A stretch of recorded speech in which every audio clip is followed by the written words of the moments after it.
নমস্কার। আশা করি ঈশ্বরের কৃপায় আপনারা সকলে সুস্থ আছেন, ভালো আছেন। আজ 4ঠা ডিসেম্বর 2024। কিন্তু আজকে যে ভিডিওটা আপনাদের সাথে আমি শেয়ার করছি, এটা আমি নভেম্বর মাসের 17ই নভেম্বর রবিবার আমি গিয়েছিলাম জয়রামবাটি আমার গুরুদেবের আশ্রমে।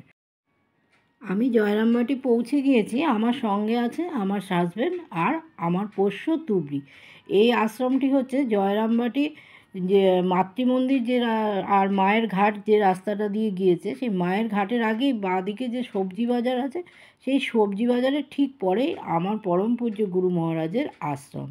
আমার গুরুদেবের এই আশ্রমটি 1972 সালে কলকাতার বাগবাজারে শ্রী শ্রী স্বামী ত্রিপুরানন্দ মহারাজজির আগ্রহে প্রতিষ্ঠা হয় এই জয়রামবাটি শ্রী রামকৃষ্ণ সারদা মঠ ও মিশন। আমরা ঠাকুরঘরের সামনে চলে এসেছি। এই ঠাকুর মা স্বামীজির যে প্রতিকৃতি দেখছেন বা মূর্তি দেখছেন, এই মূর্তি সেই 1972 সাল থেকেই পূজিত হয়ে আসছে। তখন ঠাকুর মন্দির ছিল না, তখন এখন এই যে মন্দিরটা, এটা 1982 সালে তৈরি হয়েছে। বেলুর শ্রী রামকৃষ্ণ মঠের দশম সংঘগুরু পূজনীয় শ্রীমৎ স্বামী বীরেশ্বরানন্দজি মহারাজের মন্ত্রশিষ্য আমার পূজনীয় গুরুদেব শ্রী শ্রী স্বামী শিবরূপানন্দজি মহারাজ, যাকে সকলে এক নামে এক ডাকে সদানন্দ মহারাজ নামেই জানে। এখন আমি যে মণ্ডপটার সামনে দাঁড়িয়ে আছি, এই মণ্ডপে আশ্রমে দুর্গাপূজা, অন্নপূর্ণা পূজা, জগদ্ধাত্রী পূজা, এই পুজোগুলো সব এই মণ্ডপেই হয়। এই মণ্ডপে একটা প্রতিষ্ঠিত শিবলিঙ্গও আছে।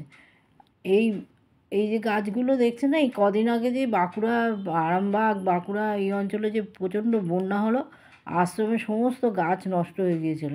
গুরুদেব আবার নতুন করে সমস্ত গাছের চারা বসিয়েছেন, শীতকালে সব ফুলগুলো হবে। তাই সেই জন্য এই গাছগুলোকে আমরা একটু ঘুরে ঘুরে দেখছি।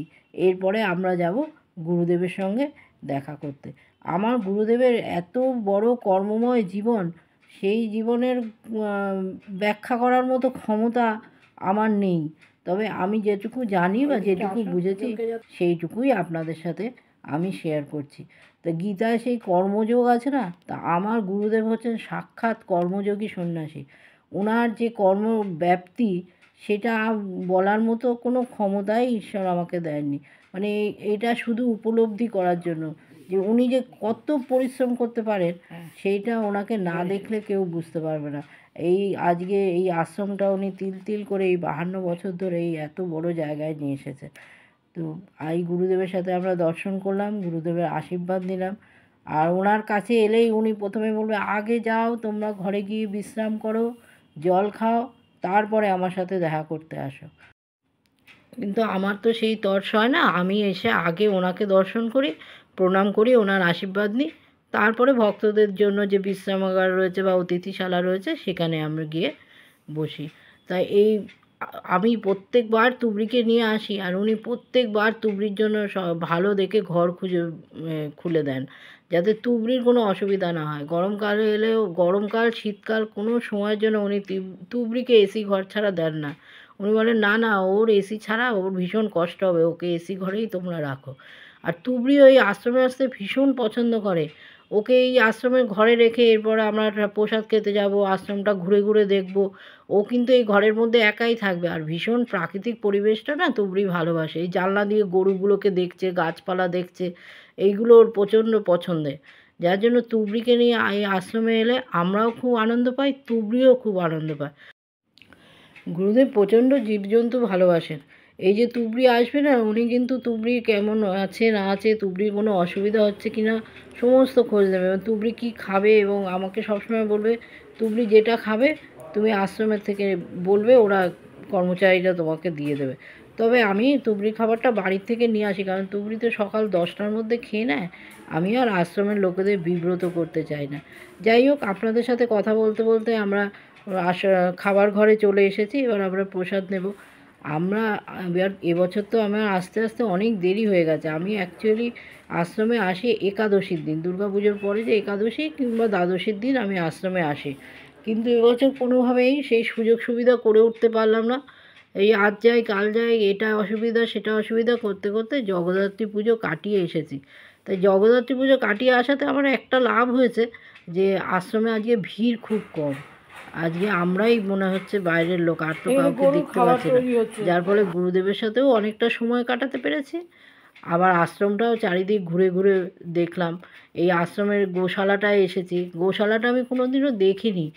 এখানে এসে দেখছি ও বাবা, এখানে তো প্রচুর গরু। তো এখানে এখানে এসে দেখছি গরুদের জন্য আলাদা করে সেই সবজির খোসা, ফল, এগুলো সব সেদ্ধ করে সব গরুদেরকে বিকালবেলায় খাবার দেওয়া হবে। এই কতগুলো গরু আছে গো? গরু আমি জানতামই না এত বড় গোশালা রয়েছে। আর এখানে খড় কাটা মেশিনে খটখট করে আওয়াজ হচ্ছে। কটা গরু আছে গো? এত গরু আমি জানতামই না।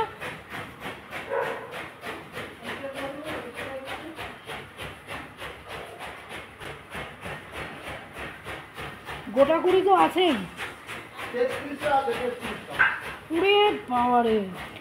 গোশালায় প্রায় 33টা গরু আছে। এবার চলে এসেছি খরগোশের ঘরের সামনে। আগে আরও অনেক খরগোশ ছিল, এখন দুজন দেখতে পাচ্ছি। এবার চলে এসেছি ময়না পাখির খাঁচার সামনে। এই পাখি দুটো আবার কথা বলে, কে কি শুনুন, পাখি দুটো কি সুন্দর কথা বলছে। এসেছি গুরুদেবকে প্রণাম করতে এসেছি।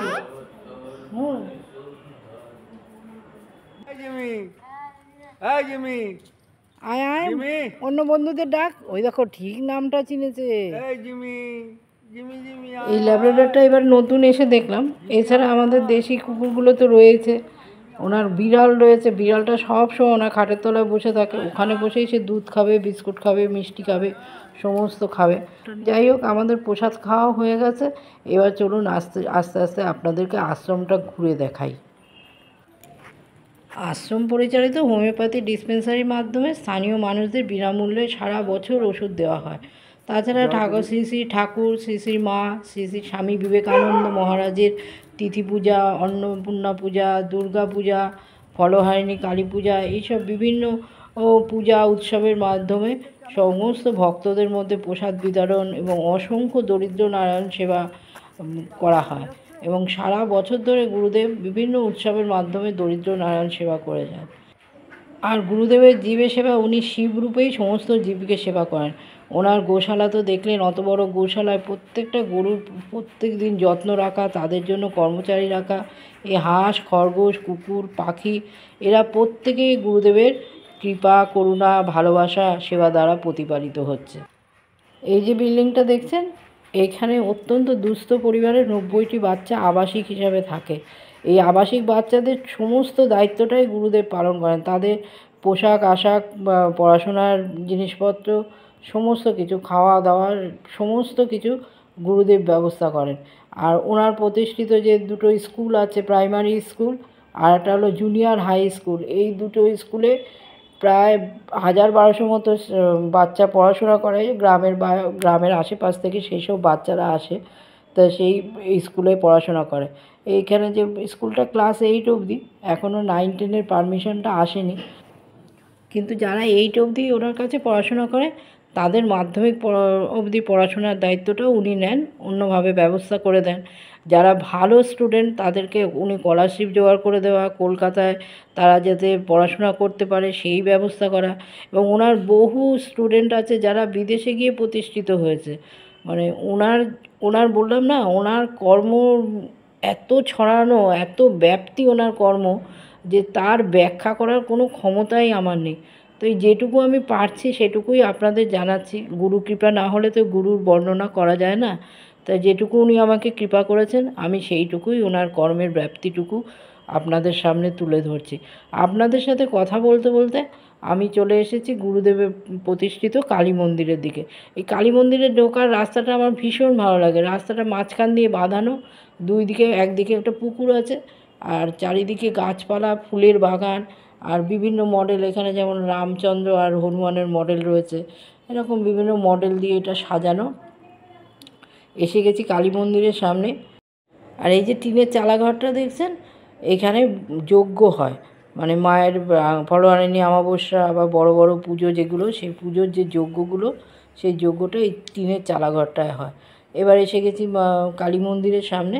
এবার মাকে প্রণাম করব, করে কালী মন্দিরটার একটু চারপাশটা ঘুরে দেখব, দেখে আবার আপনাদেরকে আশ্রমের অন্যান্য কর্ম যেগুলো গুরুদেবের আছে সেইগুলো একটু আপনাদেরকে জানাবো। কতটা জানাতে পারছি আমি জানি না, হ্যাঁ, কিন্তু এটা আমার খুব ইচ্ছা হয়েছিল। আমি গুরুদেবকে পারমিশনও নিয়ে এসেছি যে বাবা আমি আশ্রমের একটু বর্ণনা ইউটিউবের ভিডিওতে দেবো। তা উনি বলছে হ্যাঁ নিশ্চয়ই তুমি দেবে।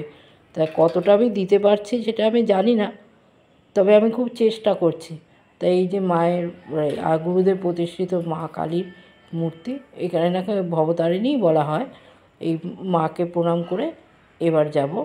এখানে সারদা মায়ের একটি মূর্তি আছে আর একটি সরস্বতী মূর্তি আছে। এই কালী মন্দিরে নিত্য পূজা হয়। সকাল 12টা অবধি দুপুরবেলা খোলা থাকে, সকাল 8টা থেকে 12টা, আর বিকালবেলা 3:30 থেকে 7:30 অবধি এই মন্দিরটা খোলা থাকে। স্থানীয় লোকেরা সব এই মন্দিরে আসে। আর অমাবস্যায়, প্রত্যেক অমাবস্যায় তো পুজো হয়। এটা ভবতারিণী মায়ের শয়নকক্ষ। আর এই মন্দিরের পাশেই আবার ছোট্ট একটি ঘর আছে, সেখানেও একটি শিবলিঙ্গ আছে। আর এইখানে অনেক রকম ঠাকুর রয়েছে, লোকনাথ বাবা, অন্যান্য সব ঠাকুরের ফটো। তো আমার ধারণা কী হয় যে ওই যা অনেকে আছে আর বয়স হয়ে যায়, পুজো আজা করতে পারে না, তখন তাদের ঠাকুরগুলো হয়তো এই ঘরটাতে এসে রেখে যায়। গুরুদেব তাদের দায়িত্বটাও সানন্দে নিয়ে নিয়েছেন। ওনার দায়িত্ব নিতে উনি কখনোই পিছু পান না। জয়রামবাটি ও তার পার্শ্ববর্তী অঞ্চলের বহু ছাত্রছাত্রী বিপুল অর্থের বিনিময়ে বাইরের কলেজে পিটিটিআই ট্রেনিং, বিএড ট্রেনিং নিতে যায়, এবং বহু মেধাবী ছাত্র আছে যারা অর্থের অভাবে এই ট্রেনিংগুলোই নিতে পারে না। ফলে তাদের যে আর্থিক ক্ষমতা নেই বলে তাদের এই মেধাবী ছাত্রছাত্রীদের দক্ষতাটাও নষ্ট হয়ে যায়। এদের কথা চিন্তা করে গুরুদেব তার আশ্রমে প্রতিষ্ঠা করেছেন PTTI, primary teachers training college, আর বিএড কলেজ। তাই বর্ণিত কর্মযোগীর প্রকৃত উদাহরণ হচ্ছে আমার গুরুদেব। তো ওনার যে কী অসীম ধৈর্য, কী অসীম কর্মনৈক্যতা, আর প্রত্যেকটা কাজে প্রচণ্ড সজাগ দৃষ্টি, আর সবচেয়ে বড় কথা ওনার সাফল্য আর ব্যর্থতা এই দুটোর ওপরেই ওনার একেবারে সমান দৃষ্টি। তো এই কলেজ দুটো প্রতিষ্ঠা করার জন্য যে কী কঠোর ও নিরলস পরিশ্রম উনি করেছেন তার একটা ছোট্ট উদাহরণ আমি দিই। এই পিটিটিআই কলেজটা উনি 2007 সালে অ্যাপ্লিকেশান করেছিলেন, আর সেই সময় পিটিটিআইয়ের অফিস ছিল ভুবনেশ্বরে। এই পিটিটিআই কলেজ অনুমোদন পাওয়ার জন্য ওনাকে 25 বার, উনি নিজে 25 বার ভুবনেশ্বরে গেছেন, গিয়ে এই কলেজের অনুমোদন লাভ করেছেন। আবার বিএড কলেজের জন্য ওনাকে দিল্লিতে দৌড়াদৌড়ি করতে হয়েছে, কোনো লোক পাঠিয়ে হয়নি। উনি নিজে দিল্লির হায়ার এডুকেশন কমিশনের অফিসে গিয়ে ডিরেক্টরের সাথে কথা বলে এই বিএড কলেজ উনি অনুমোদন নিয়েছেন। জয়রামবাটি ও তার পার্শ্ববর্তী অঞ্চলের মানুষদের সুখ সুবিধা, তাদের উন্নতির জন্য গুরুদেবের নিরলস কর্মপ্রচেষ্টা আজও একইভাবে বহমান রয়েছে। আমার গুরুদেবের কর্মজীবনের একটি সামান্য অংশ আমি আপনাদের কাছে তুলে ধরলাম। কতটুকু তুলে ধরতে পেরেছি জানি না। যাই হোক, আমরা গুরুদেবের আশ্রম থেকে বেরিয়ে মাতৃমন্দির, সারদা মায়ের মন্দির দর্শন করে কামারপুকুরে চলে এসেছি। কামারপুকুরের শ্রী শ্রী ঠাকুরকে প্রণাম করে এবার আমরা বাড়ির পথে ফিরে যাব। আজকের ভিডিওটা আমি এখানেই শেষ করছি। আপনারা সকলে সুস্থ থাকবেন, ভালো থাকবেন, আনন্দে থাকবেন। আর ভিডিওটা যদি ভালো লাগে একটি লাইক, কমেন্ট ও শেয়ার করে দেবেন। নমস্কার।